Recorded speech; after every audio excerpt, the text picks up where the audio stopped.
Rajkot civil hospital કેમ્પસમાં વધતી જતી માથાકૂટ, ચોરી અને દારૂ પીવાની ફરિયાદોને પગલે પ્રનગર પોલીસ સ્ટેશન દ્વારા અચાનક સરપ્રાઇઝ ચેકિંગ હાથ ધરવામાં આવ્યું. રોગી કલ્યાણ સમિતિના સભ્યોને સાથે રાખીને પોલીસે હોસ્પિટલના ખૂણે ખૂણા ચકાસ્યા. દર્દીઓની સુરક્ષા અને હોસ્પિટલની ગરિમા જળવાઈ રહે તે હેતુથી શંકાસ્પદ શખ્સોની પૂછપરછ કરી કડક સૂચનાઓ આપવામાં આવી. રાજકોટ સિવિલ હોસ્પિટલમાં સરપ્રાઇઝ ચેકિંગ કરવામાં આવેલ છે. આજે રાજકોટ સિવિલ હોસ્પિટલમાં આવારા તત્વો, લુખ્ખાઓ, દારૂ પીને લોકો આવે છે અને જે દર્દીના રિલેટિવ ન હોય એવા પણ અહીંયા લોકો હોય તેને પણ પોલીસે આજે બહાર કાઢ્યા. ખાસ તો રાજકોટ સિવિલ હોસ્પિટલમાં લોકોમાં માહોલ સરપ્રાઇઝ ચેકિંગ પોલીસે કરતા માહોલમાં મતલબ જે આવારા તત્વો હતા તે નીકળવા પણ માંડ્યા પોલીસને જોઈ.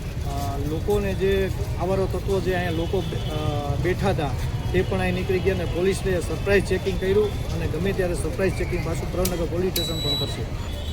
ટ્રાફિકની સમસ્યામાં મતલબ પોલીસ પણ પ્રનગર હેલ્પ કરે મતલબ અમને કરે છે અને રાજકોટ સિક્યુરિટીને પણ અમને કહેવામાં આવ્યું છે કે અહીંયા રિક્ષાઓવાળા હોય એને એક સાઈડ જવા દે અથવા બારે કાઢે, કેમ કે 108 ઇમરજન્સીમાં આવતી હોય.